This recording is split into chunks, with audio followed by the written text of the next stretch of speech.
Hi anatomy students, my name is Marissa, and today I'm just going to really quick go through with you the sternum, the ribs, and the sacrum to hopefully help you for your practical exam this week. So if you just want to turn to page 101 with me, we're just going to go through the list, and hopefully this will be helpful for you while you're studying this weekend. Okay, so first let's start with our sternum. So here we go, got a little sternum here. So the first thing is the manubrium. So this part right here, this is the manubrium, okay, and this has some different parts to it. So first it has this kind of groove right here. This is the jugular notch. So that's the jugular notch right there. And then we have these two grooves here, which is our clavicular notches, which makes sense. This is where our clavicles will go. So clavicular notch and jugular notch. So then this is the manubrium. Okay, so now let's look at this. So this is the body of our sternum. Right here, body of our sternum, and then this little part down here is our xiphoid process, and just so you can see what the back of that looks like. So body of sternum and then xiphoid process. Okay, so one thing also really quick, this is not labeled on your image on your lab manual, but it is under the sternum box is the angle of Lewis. So this is a little tricky to explain, but it's at the manubrial sternal joint, so we could figure that out, manubrium and sternum, so manubrial sternal joint right here. So and it's where the second costal ribs, cartilaginous ribs, will articulate, so right here. So this is that angle of Lewis. So you can kind of see it's an angle. So, or the sternal angle, some people call it. So angle of Lewis, though it is in your book. So, okay. So now let's go through a rib. So we've got our little rib here. So first thing is just the body, right here, body of the rib or the shaft. So that's just this really nice, smooth part here. Nothing else going on there. Then we have our costal groove, which is right here. So you can kind of see it's sticks out quite a bit. So this part right here, you can feel it when you come in. It's a costal groove, so it sticks out a bit. And then we have our non-articular part of tubercle, which for this rib is just this little bump right here.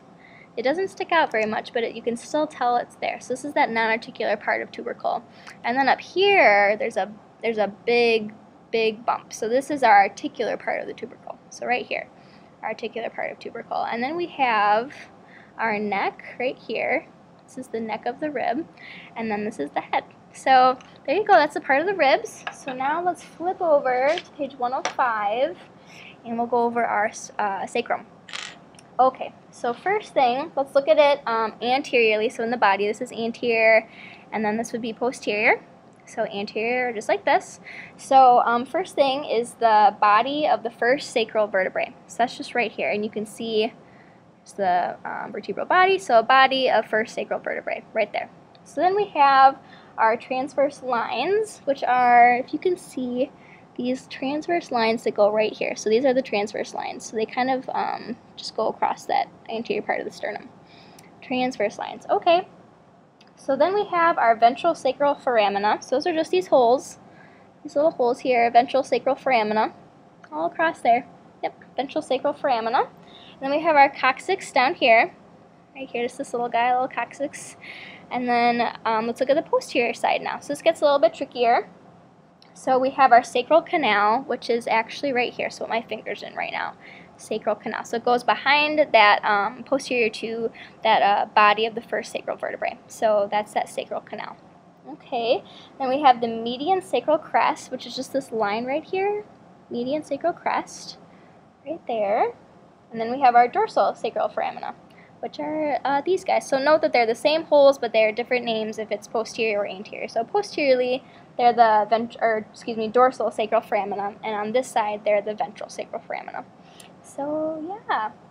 Oh, one more thing. So this is the superior articular process. So right here and right here. So they kind of they stick pretty far superiorly. So if we even look here, you can see them pointing out from this side. So these are those superior articular processes. Okay, and I think that's everything on your list. I hope that's helpful. Good luck studying, guys. I know you're going to do awesome. Good luck.